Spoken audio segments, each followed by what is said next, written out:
स्वतःच्याच विश्वात रमलेली होती.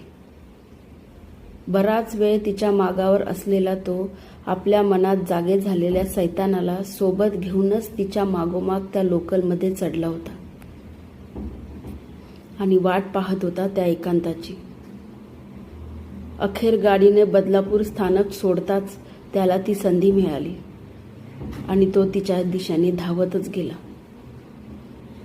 मगापासून खिडकीजवळ बसून असलेल्या रिकाम्या बाटलीशी चाळा करणाऱ्या तिच्या त्या हाताला त्याने घट्ट धरले आणि सीट खाली ओढले आणि शमवून घेतली आपल्या वासनेची भूक कर्जत स्थानक येईस्तोवर.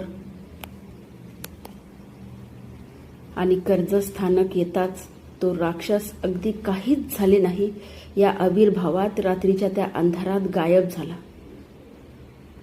मागे बेशुद्ध अवस्थेत पडलेल्या